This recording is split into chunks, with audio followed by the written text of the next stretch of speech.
Healing is not about something that needs to be added in. Our bodies were designed perfectly. Healing is about allowing interferences with our bodies functioning in their perfect design, including natural regeneration. It allows removing the interferences so that our bodies can do what they're designed to do. So reconnective healing is very different in many, many ways. First of all, with most energy healing techniques, you have to pretty much figure out what you think the problem is, and then you approach it with that limited concept or perspective of changing the part of the problem that you're able to at least recognize. In essence, this is diagnosis. Now, a lot of them say it's not diagnosis, but if you determine what needs to be speeded up or what needs to be slowed down, you're diagnosing. If you're determining where there's an ache or where there's a pain, there's a diagnosis of form going on. If you're using, whether it's a pendulum, whether it's O-ring, whether it's muscle testing, you're diagnosing because you're trying to figure out where the weakness is or where the strength is, where the congestion is, where the chakra color change is, where the spin should be. These are all forms of diagnosis. And really, well, the understanding might come about if we look at the word diagnosis. We have di from the Greek, meaning two. Agnosis from the Greek, we have di from the Latin, meaning two. Agnosis from the Greek, agnostic, meaning don't know. So there you have it. Two people who don't know, you and your doctor, so why bother?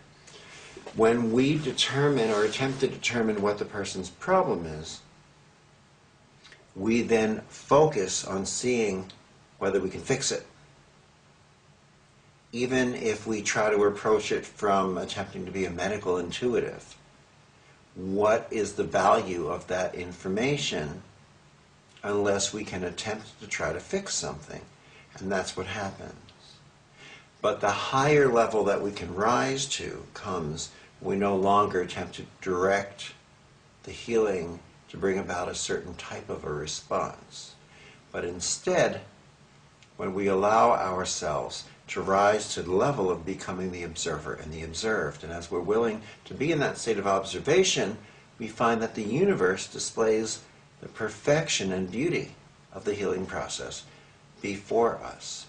So, in truth, the less that we know about the person that we're about to work with, the better off that person is, because the less likely we are to attempt to direct or alter the course of the healing process to fit the limited perspective that we're able to understand from our human conscious educated minds.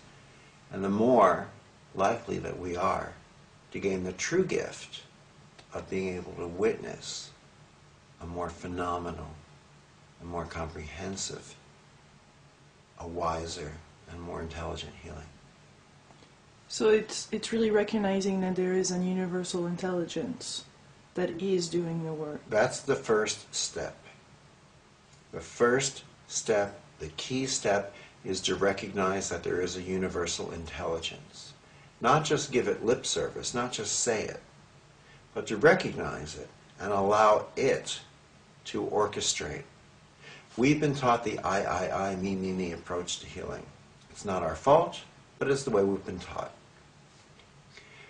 This approach is what has given us healers who walk in and they say, well, the moment I walked into the room, I saw that the aura was out of balance. I saw that the chakras were spinning, some of them the wrong way. I saw that there was an area of congestion or density that needed to be removed. So I, using my very special techniques that only I learned from a master, and some of you might never learn it, I removed the red, I rebalanced the aura spins, I got rid of the density, made everything flow freely again. Aren't I wonderful?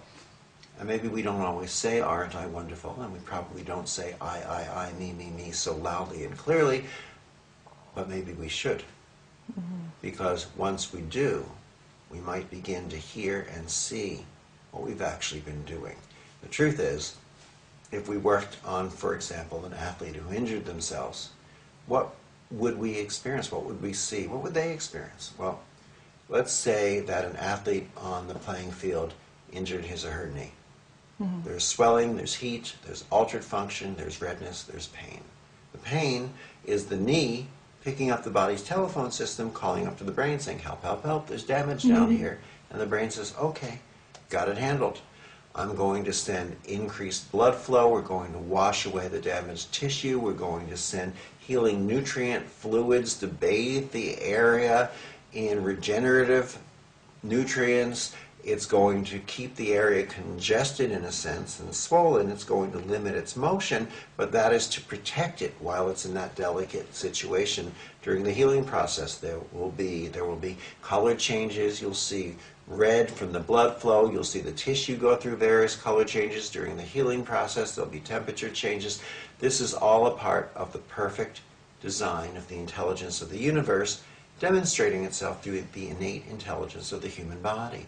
What would not be so intelligent would be to take that same athlete, throw him on a table in the back room, get some artificial electrical current such as ultrasound or a muscle stimulator, and short-circuit the phone call so that the knee is hollering up to the brain, help, help, help, and the brain hears, so it hangs up the phone. Then we inject that athlete with anti-inflammatories, give them painkillers, and send them out on the field with a pain-free knee, but a knee that's not been healed. Maybe balancing on an ankle that's been pain-free for years, but not healed, and therefore we're not aware of the feedback system as it continues to further degenerate. And this process goes on, and we wonder why our athletes don't have a career after the age of 30. Now, if we're able to understand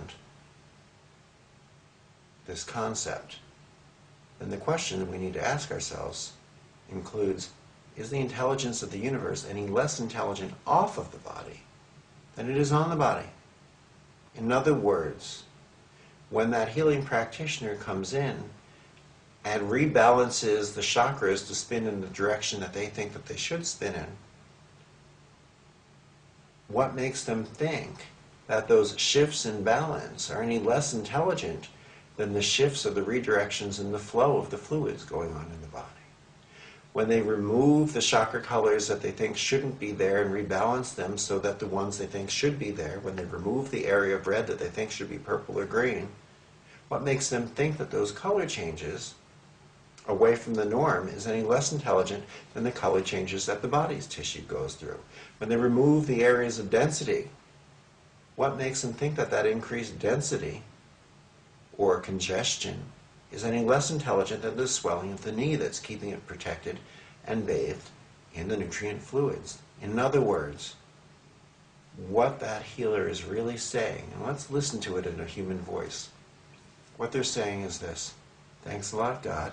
It looks like you've done a pretty swell job with, most of the universe up until now, but you missed these spots. Let me fix them for you. By the way, here's my pink business card with the rainbows and the fairies. It lists all the various energy healing techniques that I've mastered. Keep the card. Call on me anytime I can help you again.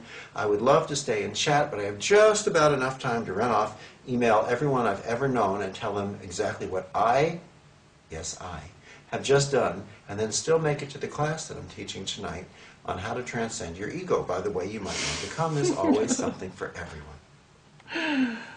So this is quite evolutionary, not revolutionary. You like to use the word evolutionary. It is requiring our sense of self to open up. It is requiring us to rise above the ego of technique and the self-importance that comes when we say, I've mastered this healing technique, I'm going to list it. I'm a grandmaster here, I'm a grandmaster here. I've learned DNA 1 and DNA 2 and DNA 37 and advanced DNA work. You don't need all that. The fact is, when you're 100% present, you're 100% clear, you don't need to be doing those things. You step in as who and what you are. And the space that you share as you vibrate at that level of coherent light becomes a reminder to that person with whom you're sharing that space. And something inside of them says, hey, I remember this. This is me vibrating as light. I think I'll do it again. And as they return to that vibration of light, nothing denser, nothing heavier than light really has anything left to hold on to. So it simply falls away, if appropriate, for that person at that point in time in their life. And healing really is just that simple. But you must piss off more than one person on this planet Oh too God, with this. yes, but you know what? If all we did was make sure that we said nice things that made everyone feel good, how much change might we necessarily bring about? The fact is, every time we think we need to hold one hand here and one hand here and collapse a wavelength, we're being so self-important as if we know where that wavelength should collapse. Every time we think we need to bring in this color frequency, what? Do we understand the mind of God? If you do, I would love to meet you.